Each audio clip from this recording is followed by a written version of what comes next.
محترم سامعین، اللہ رب العزت نے جو انسانوں کو زندگی عطا فرمائی ہے، یہ زندگی ہمیشہ کے لیے عطا نہیں فرمائی۔ یہ جو دنیا کی زندگی مجھے اور آپ کو نظر آ رہی، یہ دنیا کی زندگی ہمیشہ کے لیے نہیں، بلکہ اللہ رب العزت نے پیدا کیا ہے انسانوں کو ایک وقت مقرر کے لیے، اس کے بعد انسانوں کو لوٹ کر اللہ رب العزت کے پاس جانا۔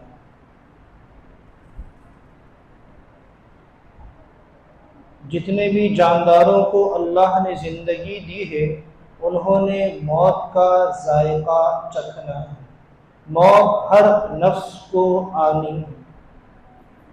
دنیا کی جتنی بھی چیزیں ہیں، ان چیزوں کے بارے میں اختلاف کیا جاتا ہے، حتیٰ کہ حضرات انبیاء کے انکار کرنے والے لوگ، جس نے اس کائنات کو تخلیق کیا، اللہ کا انکار کرنے والے لوگ اس دنیا میں موجود ہیں، لیکن موت کا انکار کرنے والا کوئی نہیں۔ چاہے وہ رسول کا انکاری ہو، نبی کا انکاری ہو، خود اللہ کا انکاری ہو، ساری چیزوں کا انکار کر دے گا، لیکن موت کا انکار کوئی نہیں کر سکتا۔ ہر شخص کو یہ یقین ہے کہ موت آنی ہے اور اچانک آنی ہے، یہ ہر شخص کو یقین ہے۔ اب عقل مندی یہ ہے کہ انسان اللہ کی طرف متوجہ ہو جائے، اللہ کی رضا والے اعمال میں لگ جائے، کہ اللہ کا ارشاد ہے الذی خلق الموت والحیات لیبلوکم ایکم احسن عملا، میں نے زندگی اور موت کو پیدا ہی اس لیے کیا ہے، لیبلوکم، تاکہ میں تم لوگوں کو آزما لوں، ایکم احسن عملا، کون تم میں اچھے عمل کرنے والا۔ تو جو زندگی اللہ نے دی، اس کے بعد موت آنی ہے، موت کے بعد اچھے یا برے عمل کا اللہ بدلہ عطا فرمائیں گے۔ کل نفس ذائقۃ الموت وانما توفون اجورکم یوم القیامہ۔ کل نفس ذائقۃ الموت، ہر نفس نے موت کا مزہ ذائقہ چکھنا ہے۔ وانما توفون اجورکم، پھر جیسے زندگی گزاری ہوگی، جیسے اعمال کیے ہوں گے، رب کی فرما برداری کی یا نافرمانی کے، اس کے حساب سے وَإِنَّمَا تُوَفَّوْنَ أُجُورَكُمْ، اللہ پورا بدلہ دیں گے۔ جیسے زندگی گزاری ہوگی، موت آئے گی، موت سے کوئی بھاگ نہیں سکتا۔ اَيْنَمَا تَكُونُوا يُدْرِككُمُ الْمَوْتُ وَلَوْ كُنْتُمْ فِي بُرُوجٍ مُشَيَّدَةٍ، مضبوط سے مضبوط قلعے بنا کر اگر اس کے اندر انسان اپنے آپ کو محصور کر لے، قید کر لے کہ مجھ تک کوئی نہ پہنچ سکے، ملک الموت بھی نہ پہنچ سکے، مضبوط سے مضبوط تر قلعہ بنا لیا، لیکن اللہ فرما رہے تم جتنے مضبوط بنا لو، موت بہرحال تم تک پہنچ کر۔ قل ان الموت الذی تفرون منہ، تم اس سے بھاگنے کی لاکھ کوشش کر لو، فإنہ ملاقیکم، فإنہ ملاقیکم، بے شک وہ تم سے مل کر رہے گی۔ کون مل کر رہے گی؟ موت۔ انسان موت سے جتنے بھی بھاگنے کی کوشش کر لے، لیکن اللہ فرما رہے ملاقیکم، وہ تم سے ملے گی، وہ تم سے ملاقات کرے گی، اور ہر ایک کو موت آئے گی۔ اب یہ تو طے ہے کہ موت آنی ہے، زندگی اللہ رب العزت کے قبضے میں ہے، یہ ایک رسی ہے، جب اللہ کھینچ لیں گے تو اختتام ہو جائے گا۔ اس کا اختیار نہ اللہ نے بادشاہ کو دیا، نہ وزیر اور مشیروں کو دیا، نہ مالداروں کو دیا، نہ عہدے منصب والوں کو دیا، اللہ نے اس کا اختیار کسی کو۔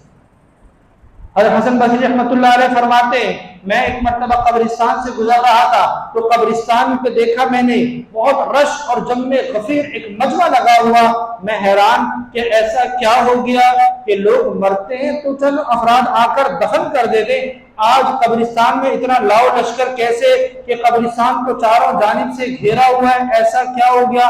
میں قبرستان میں داخل ہوتا ہوں تو دیکھتا ہوں ایک قبر ہے جس کو ابھی ابھی تازہ بند کیا گیا ہے، اس کے اطراف کو لوگوں نے گھیرا ہوا، وزیر بھی ہے، مشیر بھی ہے، فوج بھی ہے اور بادشاہ وقت بھی موجود ہے۔ حضرت حسن بصری مطلب فرماتے مجھے بڑا تعجب ہوا کہ یہ کون ہے؟ میں جا کر قریب کھڑا ہو گیا تو سنتا ہوں بادشاہ کہتا ہے اے میرے بیٹے، میں نے اپنے بعد بادشاہت کے لیے تیرا نام دیا تھا، تیرا انتخاب کیا تھا، میں یہ چاہتا تھا میرے بعد بادشاہت کے تخت پر صرف تو بیٹھے، تو اس کا اہل ہے، میں کسی اور کو اہل نہیں سمجھتا۔ اے میرے بیٹے، میری ساری بادشاہت تیرے سامنے ہے، سارے وزیر اور مشیر آج تیرے آگے کھڑے ہیں، میری ساری فوج اور سارا مال تیرے سامنے ہے، لیکن اے بیٹا دیکھ لے، ہم تجھے نہیں بچا سکے، ہم تجھے نہیں بچا سکے۔ حضرت حسن بصری رحمۃ اللہ علیہ فرماتے کہ موت کو اللہ رب العزت نے زندگی اور موت کو اپنے قبضے میں رکھا ہے۔ اذا جاء اجلہم، جب کسی کا وقت آ جائے گا، وقت مقررہ آ جائے گا، جو اللہ نے انسان کی موت کا وقت طے لکھا ہے، لا یستأخرون ساعۃ ولا یستقدمون، نہ ایک لمحہ کی تاخیر ہو سکتی ہے، نہ تقدیم ہو سکتی ہے، نہ آگے نہ پیچھے، جو اللہ نے وقت لکھ دیا اسی وقت پر موت آئے گی۔ کہ بادشاہ وقت اپنے بیٹے سے مخاطب ہے کہ میں نے بادشاہت کے لیے تیرا انتخاب کیا تھا، میں یہ چاہتا تھا میں دنیا سے جاؤں گا، میرے وقت تو بادشاہ بنے گا، لیکن اللہ نے تجھے پہلے اپنے پاس بلا لیا۔ اگر میں بچا سکتا، میرا مال بچا سکتا، میرے وزیر اور مشیر بچا سکتے، میری فوج بچا سکتی تو میرے بیٹے تجھے بچا لیتے، لیکن یہ ہمارے اختیار میں نہیں ہے۔ یہ زندگی موت اللہ کے قبضے میں ہے۔ عقل مند آدمی وہ ہے جو اس زندگی کی قیمت کو غنیمت جانے اور اللہ کی فرما برداری میں لگ جائے، اللہ کی فرما برداری میں لگ جائے۔ اس لیے کہ آج ہم میں کا ہر بندہ یہ چاہتا ہے کہ میری موت اچھی ہو، کوئی یہ نہیں ہوگا وہ کہے گا کہ میری موت خراب ہو۔ کیوں؟ ہم نے سنا ہوا ہے کہ اعتبار خاتمے پر ہے، اعتبار خاتمے پر ہے۔ اب ہم میں سے ہر ایک یہ چاہتا ہے کہ میرا خاتمہ اچھا ہو، میرا خاتمہ کلمے پر ہو، مانگتے اللہ سے کلمے والی موت نصیب فرما، لیکن یہ کب ہوگا؟ فقہاء نے، محدثین نے ابواب باندھے، کتابیں لکھی ہے کہ یہ خاتمہ بالخیر، خاتمہ اچھا اسی وقت ہوگا جب زندگی اچھی ہوگی، جب زندگی اچھی ہوگی، جیسی زندگی ہوگی ویسی موت ہوگی۔ ایک شخص زندگی گزارے اللہ کی نافرمانی میں، زندگی گزارے رب کو ناراض کرنے میں، زندگی گزارے اللہ کے احکامات کو توڑنے میں، نبی علیہ السلام کی سنتوں کو چھوڑنے میں، نبی علیہ السلام کی طریقوں کے خلاف زندگی گزارے، اور اللہ کی ذات سے امید یہ رکھے کہ خاتمہ اچھا ہو، کہ بھئی اللہ تو غفور ہے، اللہ تو رحیم ہے۔ نہ نہ نہ، یہ اللہ کی سنت اور یہ اللہ کی عادت نہیں ہے۔ اللہ تو منصف ہے، انصاف کرنے والے ہیں، جیسی زندگی گزاری جائے گی ویسی موت آئے گی۔ اگر زندگی نیک تو موت بھی جو آئے گی وہ ایسی آئے گی جو اس کے لیے باعث رحمت اور خوشی کا سبب بنے گی۔ لیکن اگر زندگی خراب، اللہ کی نافرمانی میں، حرام کاموں کے ارتکاب میں، گناہوں اور خواہشات والی زندگی میں، لغویات اور منکرات والی زندگی ہوگی تو پھر موت بھی ویسے ہی آئے گی۔ جن لوگوں نے اپنی زندگی نیکیوں میں لگائی، جن لوگوں نے اپنی زندگی اللہ کی فرما برداری میں لگائی، اللہ نے ان کو اچھی موت نصیب فرمائی، اور جن لوگوں نے اپنی زندگی خرافات میں لگائی، فاحشات میں لگائی، اللہ نے ان کی موت کو بھی خراب کیا۔ یبعث کل عبد یوم القیامت علی ما مات، کہ بندے جب قیامت کے دن اٹھائے جائیں گے تو اسی حالت پر اٹھائے جائیں گے جس پر مرے تھے۔ بلکہ ایک اور روایت میں کما تعیشون تموتون، کما تعیشون تموتونا جیسے تم زندگی گزارو گے تموتونا ویسی موت آئے گی، کما تموتونا تبعثونا جیسی موت آئے گی ویسے ہی قیامت کے دن اٹھائے جاؤ گے۔ تو یہ اللہ نے اپنی عادت اور سنت بتا دیا کہ جیسے تم کام کرو گے اسی کے اعتبار سے تمہیں ثمرہ اور پھل دیا جائے گا۔ اگر گیہوں بوگے تو گندم نہیں کاٹو گے، چاول بوگے تو دال پیدا نہیں ہوگی، جس چیز کی کھیتی کرو گے وہی اگے گی، وہی فصل تم کاٹو گے۔ اگر نیک اعمال کا ذخیرہ زمین میں بوگے تو موت بھی ایسی آئے گی جو تمہارے لیے خوشی اور راحت کا سبب بنے گی۔ محدثین نے جنہوں نے اپنی زندگی اللہ کی فرما برداری میں لگائی، اللہ نے ان کی زندگی بھی ایسی خوبصورت کر دی اور موت بھی ایسی ہی بہترین آئی۔ حضرت ثابت بنانی رحمت اللہ علیہ بڑے مشہور بزرگ گزرے ہیں، علامہ جلال الدین سیوطی رحمت اللہ علیہ نے نقل کیا ہے کہ یہ پوری زندگی ایک ہی دعا کرتے تھے، اے اللہ میں نے حدیث میں پڑھا ہے انبیاء اپنی قبروں میں زندہ ہیں، انبیاء کو اللہ نے قبور میں نماز پڑھنے کی اجازت دی ہے۔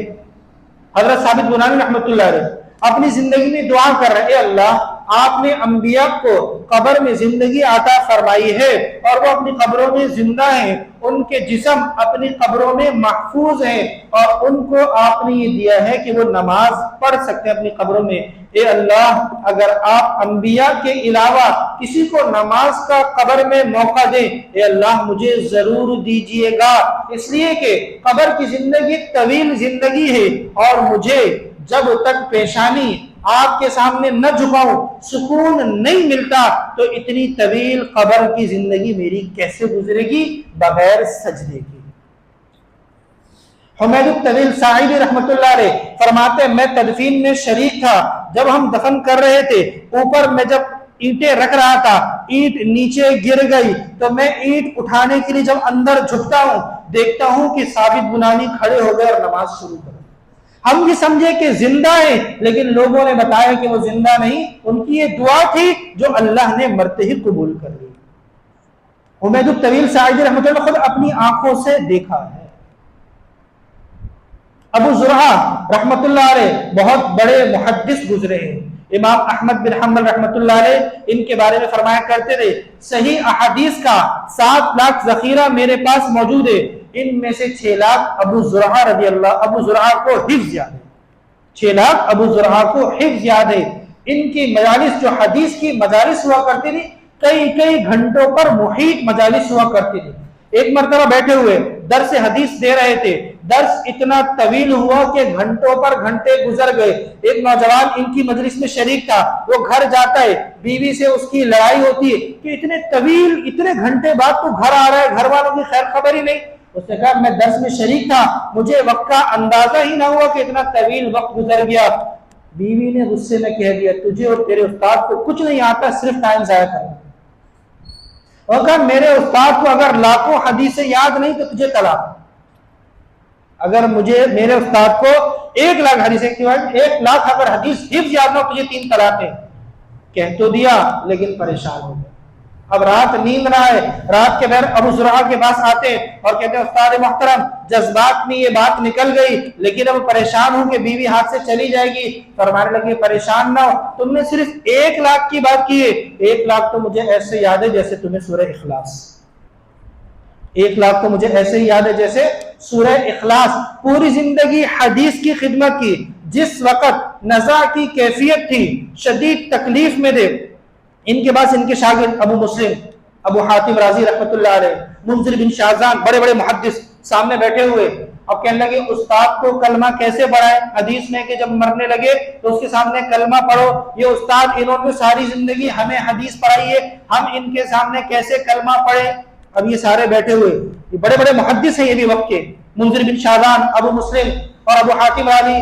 انہوں نے کہا کہ ہم ایک کام کرتے، ہم حدیث کی سند پڑھتے، حدیث استاد خود پڑھیں گے، ہم حدیث کی سند پڑھتے، وہ سند حضور علیہ السلام تک پہنچاتے، حدیث استاد خود پڑھیں گے۔ ان تینوں نے حدیثیں پڑھی، استاد نے دوسری حدیث پڑھی کہ اپنی روایت سے کہ اپنی سند سے حضرت معاذ بن جبل رضی اللہ عنہ کے واسطے سے حضور علیہ السلام نے فرمایا من کان آخر کلامہ لا الہ الا اللہ دخل الجنہ، روح پرواز کر گئی۔ جب یہ کہا کہ دخل الجنہ، روح پرواز کر گئی۔ جب زندگی شاندار تھی تو اللہ نے موت بھی شاندار کر دی۔ زندگی اللہ کی فرما برداری میں گزری، موت بھی اللہ نے ایسی کر دی کہ اللہ کی فرما برداری والی۔ امام ابو یوسف رحمۃ اللہ علیہ، ان کے نام سے کون واقف نہیں ہوگا، فقہ کے بڑے امام گزرے ہیں، امام ابو حنیفہ کے خاص شاگردوں میں سے۔